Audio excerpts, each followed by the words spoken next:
Thank you for having me. So I'm going to talk to you a little bit about e-commerce, and raise your hand if you've bought beverage alcohol online before. Okay, that's good. It would be really tragic if we were in a room with people from the industry and nobody put their hand up. So um, I'm the CEO of ReserveBar. Hopefully you've heard of us. And we started basically to support brands. Okay, we started around the same time as Drizzly, and Drizzly said, "Hey, it'd be a good idea. There should be a digital liquor store, so you can buy stuff online instead of having to go to the store." And we started around the same time, and said, it'd be really cool if there was a way to buy alcohol online and it wasn't a digital liquor store. We were always about let's eliminate the friction between intent and a commercial outcome. And basically, we think we're now at a point where the future is frictionless. And we've created a suite of technologies and retail product availability, basically, where every logical moment, not just occasions like somebody's going to be at a bar. How do I have my brand top of mind so they make that call? Or when somebody goes to the store because they have an occasion to get product, how is my brand going to win there? But literally every possible moment where there could be consideration. Somebody learned about something. Somebody is exploring or discovering product online. Somebody encounters you at a tasting event somewhere where they weren't expecting it and you got liquid to lips. How do we close the gaps between all of those moments and a depletion, which is really, really what it's all about? So the first thing I want everybody to understand is e-commerce is not a channel. And one of the most maddening things is that when our industry hit a little bit of friction, most of the suppliers said, oh, geez, we got to cut some costs and whatever. And oh, e-commerce is only about 5 or 6% of our sales. We need to cut back on that. And let's get back to supporting on and off premise. Well, guess what? Forget wine and spirits, like less than 5% of the business is actually e-commerce fine. It's growing faster than the rest, but almost none of that is DTC. It is all off-premise. E-commerce supports the off-premise channel. So if you think about going to a site like ReserveBar or Minibar, which we also own, we are now proliferating storefronts into hundreds of different places. So you can go to a brand.com and they can't sell you a bottle DTC, except in the 5 states you can do that if your distillery is there. But we power commerce on that site, so you can buy the product on that site, but you're not actually fulfilling it DC. We're routing that order to a licensed retailer that has the product in stock and we know can get it to the person who's buying it, right? So you don't lose out on that. And we can do that with merchandise. We can do that with alcohol and merchandise. We can do that with merchandise only. We can send it to a retailer. If it's available locally, you can get it in 30 minutes to an hour. If it's not available to you, you can get it shipped. And if you're a young and emerging brand, how important is that? Maybe you're starting out in Miami, or you started out in LA, and you're starting to get some account pickup and so forth, but somebody hears about you in San Francisco or Sacramento, they're not going to find your product in retail, but if they encounter your brand online, they can buy it and get it shipped to them compliantly.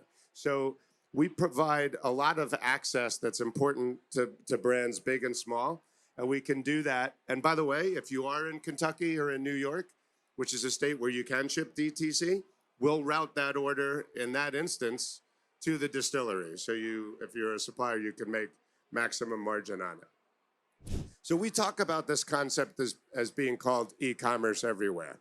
And what does that mean? Well, I mentioned one of them. It's brand websites. We think that there's a massive multi-billion-dollar market in corporate gifting. Does anybody need another keychain or a branded booklet to write notes in? No, nobody needs that. Would you rather somebody send you a bottle of your favorite bourbon or tequila? Yes, please. And oh, by the way, you can also engrave it with your company logo, or you can send somebody a bottle after you've struck a deal. All right, like there's a million ways to use alcohol gifting, and we've made that simple. E-commerce partners.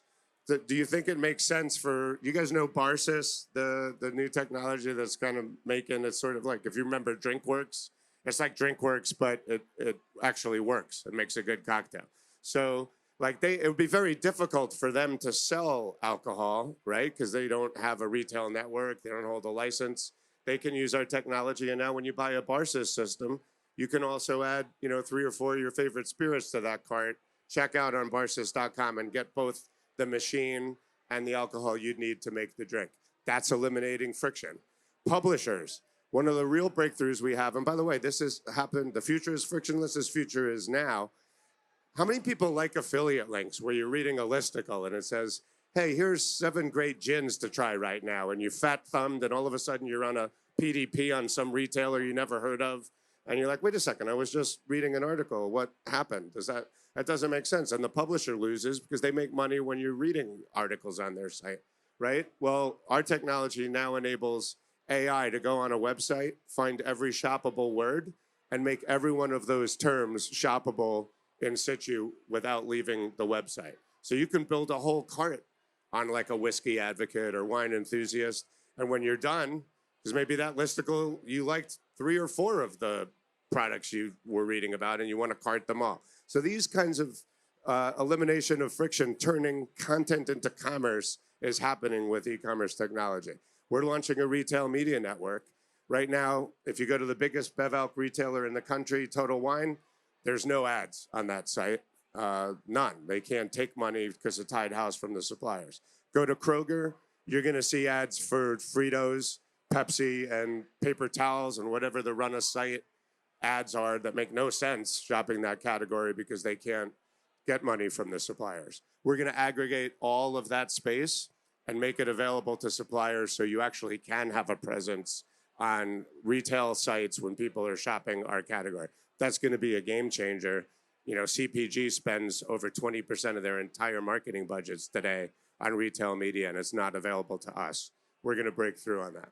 Events, if you have an event and you're tasting something for somebody, give them a QR code. There's one on every one of these chairs, right? If I sampled you a cocktail right now, you can shoot that cocktail, that QR code, have that cocktail shipped to your home. These are all of the places where we leak money and we leak impact as brand owners and as marketers because we fail to close that loop from that moment of interest or engagement to a commercial outcome. We're working with what we call non-endemics and trying to figure out what are all these logical moments? What if every realtor who sold a home, who gives you a nice gift, which is oftentimes, I don't know, like some nice flowers in your home after they sell you a house, right? Wouldn't you rather have a bottle of Johnny Walker Blue or something from your retailer to thank them for just making them, $50,000 a commission on the house that you bought? Of course you would. So all of these things are the ways that e-commerce can be utilized today. Now, this is an on-premise event for the most part, and most people don't think of e-commerce as supporting the on-premise channel or supporting bartenders. You think of it as a retail thing. But I will tell you that all of the ways that our technology can be used, it can support the on-premise channel, okay?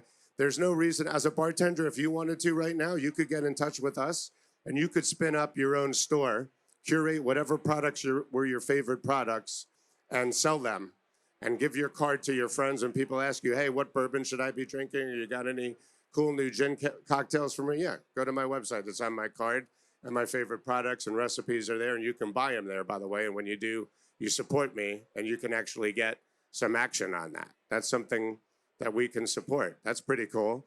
Why, if I'm a brand, am I not showing love to the trade? If I'm a big supplier, I should have a website that I've created just for bartenders and restaurant owners.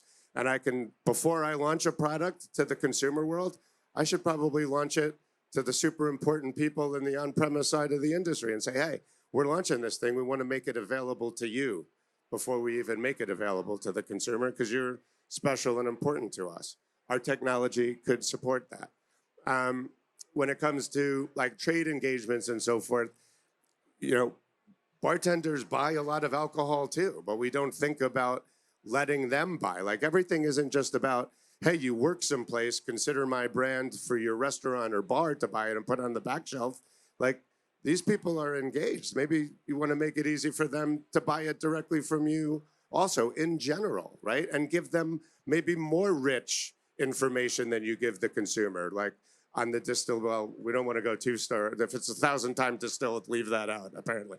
But all of the other stuff, you're dealing with a consumer segment that has, repercussive impact if you get them to buy your product and try it in terms of the way they can be ambassadors for it.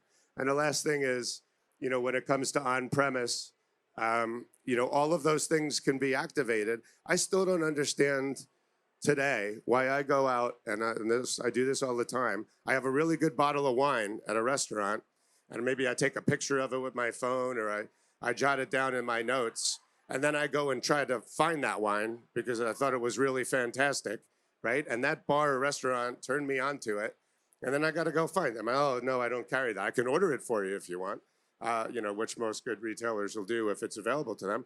But why shouldn't there be a QR code on every wine menu or something on every bill that I get, that if I liked something that I just was served, I could buy it right there? And the restaurant is not only facilitating that, hey, you come in here and we're recommending wines and you love them, and we make it easy for you to buy them so you can enjoy them at home as well. And the restaurants could make money on that. We can actually give them action on the wine purchases that happen when somebody's not at their restaurant. And that's unheard of, right? You don't make money when somebody's not in your restaurant. There isn't a way to do that, but now there is.